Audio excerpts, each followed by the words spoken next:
So, ayan nga po itong topic na to ay diniscuss po or na-share po ni Susan Bowerman, our Senior Director, Worldwide Nutrition Education and Training. How to find hidden sugars and cut them from your diet. Okay, next slide po. Yan nga po, sabi nga natin, nowadays, Americans are eating a healthier diet na rin. And also sa atin pong mga Pilipino, no, nakikita ko na rin po, according to DOH talaga, magmula po nung nagkaroon tayo ng pandemic, mas naging health conscious na po tayo. And this is according to a recent study led by the Department of Nutrition at Harvard ng Americans daw are consuming nowadays higher intakes of high quality carbohydrates tulad ng whole grains, plant proteins, and unsaturated fats, and lower intakes of added sugar. However, guys, yan nga po, added sugar remain somewhat confusing. Totoo yan. Kasi nga, 1 in 10 Americans daw, uh, 1 out of 10 ha, sila lang daw yung aware about hidden sugar sa mga kinakain nila. So how about the 9 out of 10, di ba? Ano nangyari sa kanila, di ba? So, ang main cause daw kasi nito na nagkakaroon tayo ng mga hindi natin nalalaman na may mga hidden sugar pala is because of the lack of nutrition, education, to safely navigate their way through the minefield of unhealthy food products at the grocery store. Kaya malaking role ang mga coaches. Kasi sila po talaga yung magbibigay ng mga health tips, nutrition education sa sa ating mga kababayan. And yun nga po, some added sugars are pretty obvious like jam, jellies, table sugar, honey, and syrup. And there are 39 gallons of sugary soft drinks sa market nowadays. And ayan nga po, napakarami rin po ng sugar sources including cakes, cookies, candies, and frozen desserts. So ngayon, ano nga ba ang hidden sugar na yan? Ano nga ba to? Ano ba yung hidden sugar na yan? So, ang hidden sugar, it refers to added sugar in our food that you may not notice. Often because the foods are not obviously sweet. Totoo yan. Parang ito, nakita mo dito. Yung donut na wala namang toppings. May mga hidden sugar yung mga yan. Example po dito, mga processed food talaga. Maraming hidden foods. Example is dito lang yung pasta sauce. Yan. Usually, nasa 5 teaspoon yan. Hindi naman siya matamis. Maalat-alat nga pero may hidden sugar yun. Yung mga ketchup, ayan, meron din pong hidden sugar. Mga soup, mga salad dressings, yung ang sabi ni mother kanina, ito, yung mga cereal, mga coated cereals na yan. Napaka rami nowadays. So, next slide po. So we have here na shinare ni Susan Bowerman yung 5 ways to reduce sugar intake. So the empty calories from added sugar can lead to weight gain kasi yung mga hidden sugar na to, may added calories yan. And it will lead to weight gain and spikes in blood sugar. So but the good news is that cutting down on sugar may be easier than you think. Kasi ito nga, nag-share na siya ng 5 ways. So, number 1, next slide. Read nutritional label. So take note of foods with high amounts of sucrose, glucose, dextrose, lactose, maltose, brown rice syrup, and fruit juice concentrate, corn syrup, molasses, and other forms of sugar added to foods. Kung ano man po yung mga yan, lahat po yan ay sugar. Yung mga sinabi kong yun na puro mga os na yan. Yun nga lang, yan nga. On the flip side, be aware that some sugar naturally occur in foods.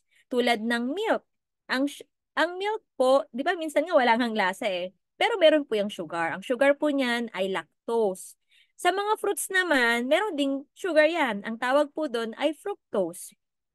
So, yung mga yan, sa mga grocery, may nakalagay doon no added sugar. But please take note, magbasa kayo ng nutritional label. Kasi kahit nakalagay dyan na no added sugar, meron at meron sa nutritional label na nakalagay na sugar, 5 grams, sugar, 15 grams. Kaya, wag po tayong malinlang dun sa nakalagay dun sa packaging niya na no added sugar. Mag-base po tayo palagi sa nutritional label. Kasi nandoon talaga, kung ano ba talaga ang laman ng produktong bibilhin natin. Okay? So next slide po.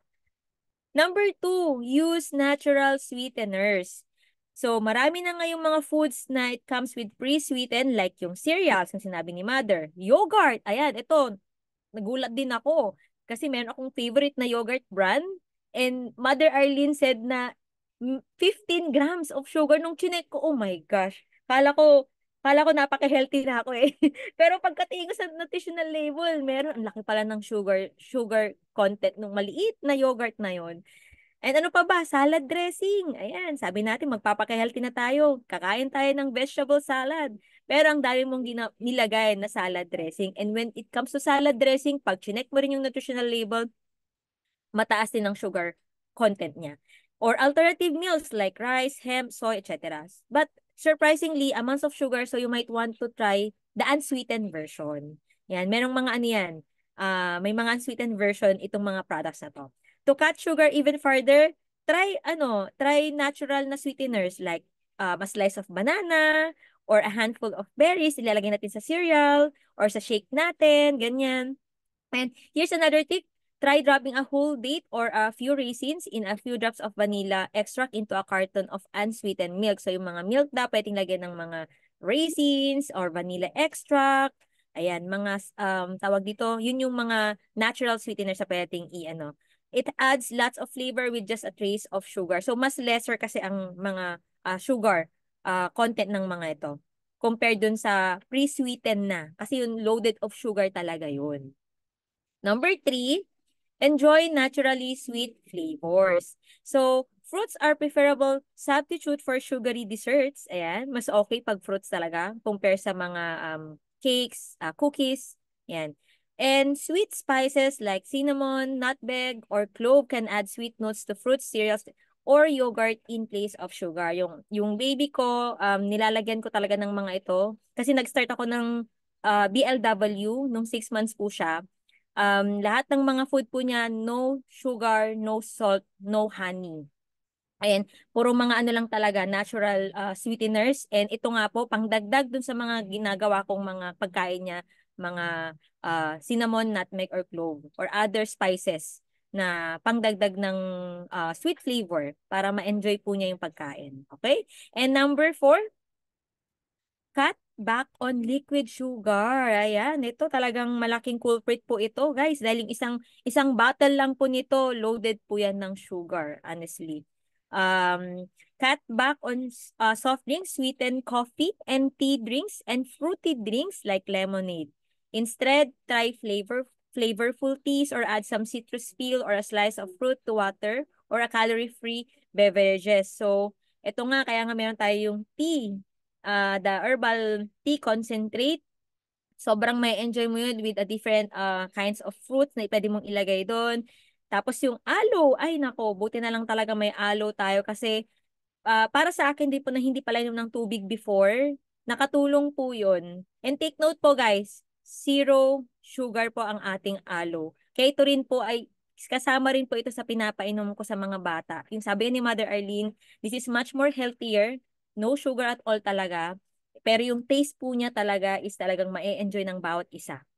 And number 5, visualize sugar intake. Ayan. Every 4 grams of sugar na nakalista dun sa mga nutritional label ng mga produktong kinakain natin ay equivalent po yan ay 1 teaspoon of sugar. 4 grams is equivalent to 1 teaspoon.